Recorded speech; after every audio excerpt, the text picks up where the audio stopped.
Olá, seja muito bem-vindo ou bem-vinda ao canal Larissa e Psicologia. Hoje nós vamos falar sobre contingência, algo de extrema importância para você entender tudo que refere-se ao enfoque analítico comportamental. Tá a fim de aprender? Então continue assistindo esse vídeo.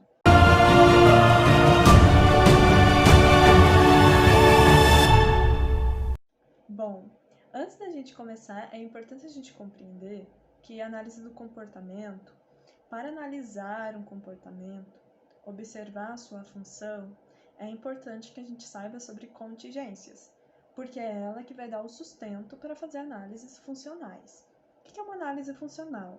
É olhar para além da topografia de um comportamento, é olhar a função dela, como que ela foi implementada em um repertório, o que está fazendo com que esse comportamento se mantenha naquele repertório. Assim, a contingência ou a tríplice contingência é a interdependência entre o ambiente, o comportamento e a consequência. Vocês podem estar vendo nessa imagem. Ora, você pode ver, por exemplo, no antecedente, um O, que faz significar ocasião, A de antecedente ou S de estímulo. A resposta geralmente vai ser esse R mesmo, e a consequência, ora vai estar como aparece na imagem, que é um estímulo reforçador, ora vai estar consequência mesmo, C de consequência, mas a tríplice contingência sempre vai ser o mesmo. Vai ser um antecedente ou um S de estímulo, vai ser o R de resposta, e o estímulo que está na consequência, que vai ser aquele reforçador ou punição. Quando a gente falar em comportamento, isso é uma distinção que alguns textos fazem, que você pode acabar achando. Quando a gente falar de comportamento, a gente está falando dessa relação inteira, né? De toda essa relação da tríplice contingência. Quando a gente está falando de resposta, a gente está falando de um termo específico da tríplice contingência. Porém, existem essas diferenciações que alguns autores irão fazer, mas no geral é isso aqui. Esse estímulo que eu falei que está como antecedente, a gente tem que entender como qualquer coisa.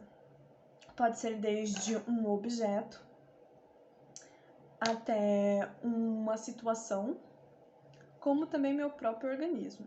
Mas isso a gente vai entender um pouco mais para frente. Então, o ambiente é tudo aquilo que está para além do comportamento, da resposta em si.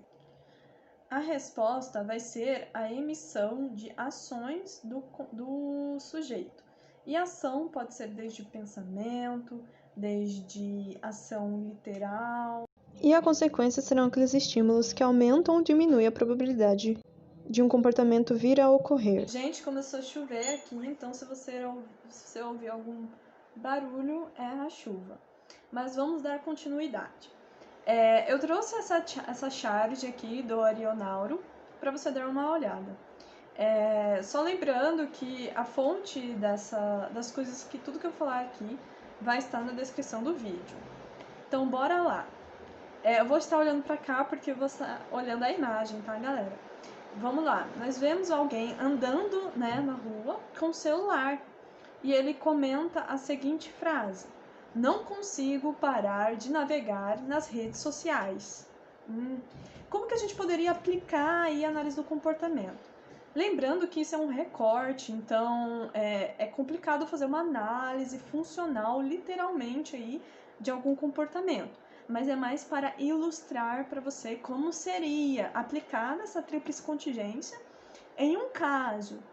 E provavelmente isso aqui representa muitos de nós que não conseguimos aí sair das redes sociais. Primeira coisa, o que a gente vai analisar? A gente vai analisar um comportamento. Qual comportamento? A gente tem que especificar esse comportamento. A gente não pode simplesmente pegar um global, a gente tem que pegar um comportamento específico. Vamos pegar o comportamento de mexer no celular em si. Pela fala dele, a gente percebe que tem uma frequência, né, esse comportamento, uma frequência aí considerável, porque ele tá falando assim, não consigo parar de navegar nas redes sociais. Então, tem uma frequência alta. Esse comportamento está sendo reforçado, porque se você for lembrar dos vídeos anteriores, todo comportamento que aumenta de frequência, existe um reforço. Pode ser tanto um reforço negativo como um reforço positivo. Mexer nas redes sociais pode ter essas duas variáveis, mas vamos supor que ao mexer no celular ele entra em contato com pessoas que ele gosta, ele percebe que os vídeos dele ou as fotos são curtidas, há elogios, ele consegue assistir coisas que ele gosta, então ele está sendo reforçado positivamente. Por quê? Porque nas redes sociais ele consegue entrar em contato com uma gama aí de reforçadores. E aí ele fala que ele não consegue parar de navegar nas redes sociais. Como que a gente colocaria ali na tríplice contingência? A gente pode supor, né, que ele sempre faz isso quando está caminhando. Então, o antecedente poderia estar em um determinado local. Nesse local, por exemplo, ele não está fazendo nada. Por exemplo, ele está numa fila esperando ser atendido. Então, esse seria o contexto, esse seria um antecedente. O comportamento dele seria mexer no celular e a consequência é entrar em contato com reforçadores, por exemplo, conversar com pessoas que ele gosta. Então, é assim que a gente colocaria na tríplice contingência esses aspectos. E é claro que seria um pouco mais complexo, mas é só para ilustrar para vocês. Logo na tríplice contingência, existem estímulos, né? Como eu falei agora no antecedente, existem estímulos antecedentes que sinalizam a probabilidade de um reforço. Então, mexer no celular, estar numa fila de espera, pode sinalizar um provável reforço caso você tenha um comportamento de mexer no celular. Por quê? Porque você está na fila de espera, não tem nada para você fazer lá, e você vai ser reforçado a mexer no celular. Porque no seu histórico, quando você efetivou esse comportamento, você teve o reforço.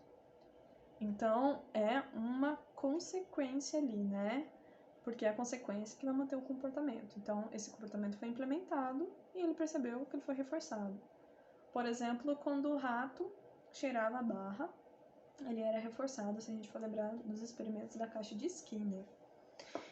Logo, eu posso dizer que esse ambiente possui estímulos discriminativos, que são os estímulos que discriminam a probabilidade da emissão de um reforço caso determinado comportamento seja emitido. E aí a gente tem que falar que nós geralmente passamos por um treino discriminativo, porque as pessoas, né, que já aprenderam algumas coisas, elas vão como se fosse lapidando os comportamentos.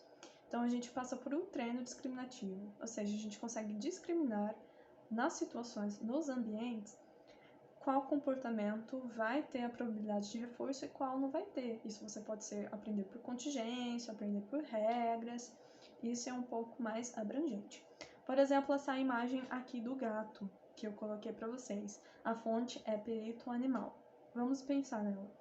Quem tem um animal, quem tem um gato, consegue às vezes saber quando tá com fome, quando quer carinho, quando não quer carinho, o gato principalmente. Porque às vezes você vai mexer com ele, ele vai dar ali uma esfaqueada, brincadeira. Ele vai ser o gato que vai te arranhar por completo, né? Então vamos pensar no gato, a gente consegue, usando o termo, discriminar quais são os comportamentos que, no nosso caso, que serão emitidos, terão reforço ou aí estimulações aversivas. Então, ao observar o gato ou ao ler algo, a gente consegue estar aprendendo. Então, isso a gente denomina um treino discriminativo operante, que é quando a gente aprende a discriminar os estímulos para poder emitir comportamentos, que aí pode estar tendo reforços ou esquivas, fugas, etc. Isso pode acontecer em diversos casos. Por exemplo, a gente aprende a discriminar na face dos nossos responsáveis quando a gente pode pedir dinheiro, quando a gente não pode, né? Ou até com nossos professores ou professoras. A gente consegue ali discriminar pela face, quando que a gente pode pedir um ponto, quando que a gente não deve pedir um ponto. A gente consegue discriminar quais são os professores ou professoras que a gente pode estar emitindo um comportamento de pedir um ponto ou de pedir uma ajuda. Isso a gente consegue fazer em todas as ocasiões. Provavelmente em todas as ocasiões que a gente aprendeu a fazer o treino discriminativo. Então, o treino discriminativo nada é que um treino diferencial ali a partir de reforços. Então, eu reforço um comportamento, eu reforço outro. E você vai especificando mais o comportamento, você vai aumentando, né, a discriminação, a possibilidade de discriminar o ambiente. E como eu falei, isso vai depender do nosso treino, do nosso histórico, do nosso repertório, como a gente aprendeu a fazer isso. Em alguns casos, né, geralmente isso ocorre, a gente tem a generalização de estímulos operantes, que é quando a gente generaliza alguns comportamentos para outras situações semelhantes. Por exemplo, eu discrimino quando eu posso ou não emitir um determinado comportamento com um gato. Eu posso estar fazendo isso com outros gatos também, porque possuem semelhanças. E nós, seres humanos, alguns seres vivos em geral, têm a capacidade de generalização. Então, eu emito um comportamento em situações semelhantes. E essas situações partilham de estímulos semelhantes. Pode ser uma semelhança física, por exemplo, o exemplo das bolas aqui, né? Elas possuem semelhanças físicas. Então, eu consigo ver uma bola de futebol, uma bola de basquete, uma bola de beisebol e achar ali as semelhanças físicas. Eu também posso ter as semelhanças funcionais, ou seja, os instrumentos de música são para a mesma função, né? A música, o tocar. Então, existem essas categorias de generalização, né? Eu posso generalizar por semelhanças físicas ou por semelhanças funcionais.